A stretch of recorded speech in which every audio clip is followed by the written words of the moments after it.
Hello everyone, welcome back to my channel. કાલે મારે પીએસઆઈનું paper છે, તો પેપર મારે અમદાવાદ સેન્ટર આવેલું છે, તો અમદાવાદ પહોંચવાનું છે આપણે, અને ત્યાં એક્ઝામ છે મારે. તો ચાલો આપણે અમદાવાદ જઈએ.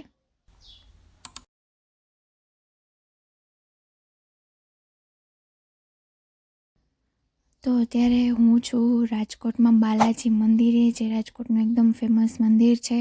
જો તમે રાજકોટમાં રહો છો તો તમને આ મંદિર વિશે ખબર જ હશે. તો હું, મારી દીદી અને મારા પપ્પા અમે પહોંચી ગયા દર્શન કરવા માટે મંદિરે, કારણ કે મંદિર બસ સ્ટેન્ડથી થોડુંક જ દૂર છે, તો અમે ત્યાં પહોંચી ગયા દર્શન કરવા માટે. પછી સાંજનું જમવાનું આજે વખતે મેં કાંઈ બનાવ્યું નહોતું, તો મંદિરની એકદમ નજીકમાં જ આ વડાપાઉંનું સ્ટોર છે, જે રાજકોટમાં બહુ ફેમસ છે. તો ત્યાંથી અમે પાર્સલ કરાવી લીધું અને અમે પહોંચી ગયા ચોટીલા પાસે. અને ચોટીલાનો ડુંગર દેખાય છે, જુઓ લાઇટિંગ થાય છે મસ્ત એવી.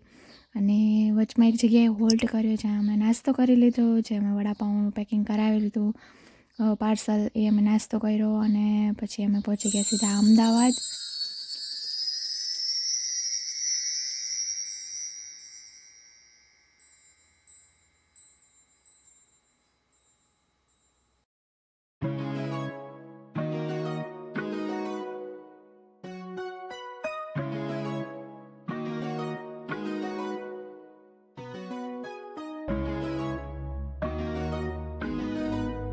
અને બસ સ્ટેન્ડે પહોંચી ગયા. તો બસ સ્ટેન્ડની અંદર તો પહેલાં તો છે ને સુવાની તો જગ્યા જ નહોતી, બેસવાની પણ જગ્યા નહોતી. અને પછી અમે થોડો કર્યો પાછો નાસ્તો અને અમે નીકળી ગયા સીધા જવા માટે, જે અમારું સેન્ટર છે ત્યાં જાય છીએ સેન્ટરે. અને સેન્ટર જવા માટે અમે થોડાક વહેલા જ નીકળી ગયા હતા, કારણ કે સેન્ટર બહુ દૂર હતું અને સેન્ટર પણ હતું થોડુંક કહેવાય ને કે અમારા માટે તો જો કે બધી જગ્યા જાણીતી છે જ નહીં અમદાવાદમાં. એક પણ જગ્યા મને પર્સનલી હું નથી જાણતી કે ક્યાં કઈ વસ્તુ આવે છે, એટલે અમે થોડા વહેલા જ નીકળી ગયા હતા. અને એ સારું કર્યું, કારણ કે એડ્રેસ ગોતવામાં થોડુંક અમને વાર લાગી ગઈ, પણ તો પણ અમે ટાઈમે પહોંચી ગયા હતા. આ હતી સ્કૂલ, સુપર હાઈ સ્કૂલ. પછી ત્યાં પહોંચીને તો મને થોડુંક ટેન્શન વધારે થવા માંડ્યું હતું, કારણ કે એક પ્રકારની ગભરામણ થવા માંડી હતી, પેપર કેવું જશે એ. પછી પેપર તો કમ્પ્લીટ થઈ ગયું. વચમાં મને છે ને એક ક્લિપ લેવાનું પણ યાદ ના આવ્યું, કારણ કે પેપરનું ટેન્શન મને એટલું હતું ને પેપર એક પૂરું થયું ને ત્યાં મને થોડુંક ટેન્શન વધી ગયું હતું, કારણ કે પાર્ટ બી મારો એમ કહેવાય ને કે બહુ મને અઘરો લાગ્યો છે અને મને એટલું બધું સારું નહોતું ગયું, એટલે માટે હું થોડી ટેન્શનમાં તો આવી જ ગઈ હતી. પણ તો મેં પાર્ટ બી પછી પેપર 2 પણ લખી નાખ્યું, અને એ પછી જે આ માર્ક્સ આવશે એ હું તમને આગળ હમણાં કહેવાની જ છું. અને પછી અમે નીકળી ગયા અમદાવાદથી, અને અમદાવાદમાં પણ ટ્રાફિક બહુ હોય છે. અને પછી રાતના એમ તો 2 થી 2:30 વાગી ગયા હતા અમે રાજકોટ પહોંચતા. અને પછી ત્યાંથી અમે ગોંડલ આવ્યા, અને ત્યાંથી મારો ભાઈ અમને લેવા આવ્યો. તો આ મારું પીએસઆઈનું પેપર છે, અને અત્યારે હું સોલ્વ કરવાની છું પેપર. અને પેપર કેવું ગયું તો હું તમને કહું કે મને પેપર થોડુંક હાર્ડ લાગ્યું. પાર્ટ એ મને મીડિયમ લાગ્યું, એમ કે બહુ સહેલું ન લાગ્યું, અને પાર્ટ એ મને બહુ અઘરોય ન લાગ્યો.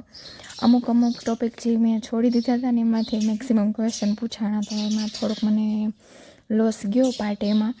અને પાર્ટ બી તો તમને બધાને ખબર જ છે કે કેવું પૂછાણું છે. મને તો પાર્ટ બી બહુ વધારે ટફ લાગ્યો, કારણ કે એક તો મારું જીએસ બહુ વીક જ હતું, અને એમાંથી ક્વેશ્ચન એ પણ બહુ કહેવાય ને અઘરા પૂછાણા, એટલે મને થોડોક ટફ લાગ્યું. તો ઓલ ઓવર પેપર તો મને હાર્ડ લાગ્યું. તો અત્યારે હું હવે ચેક કરવાની છું કે મારે કેટલા માર્ક્સ થાય છે, એટલે એ પ્રમાણે આપણે આગળનું આપણું પ્લાન ખબર પડે કે હવે શું કરવું એમ. તો ચાલો આપણે ચેક કરી લઉં ફટાફટ, ને પછી તમને હું કહું કેટલા માર્ક્સ આવ્યા. મેં ચેક નથી કર્યું, તમે જોઈ શકો છો. પછી હું પહેલાં વિડીયો બનાવું છું ને હવે હું ચેક કરીશ. તો ચાલો ફટાફટ ચેક કરી લઈ. પેપર ચેક થઈ ગયું છે, અને માર્ક્સ તો તમે જોઈ લો.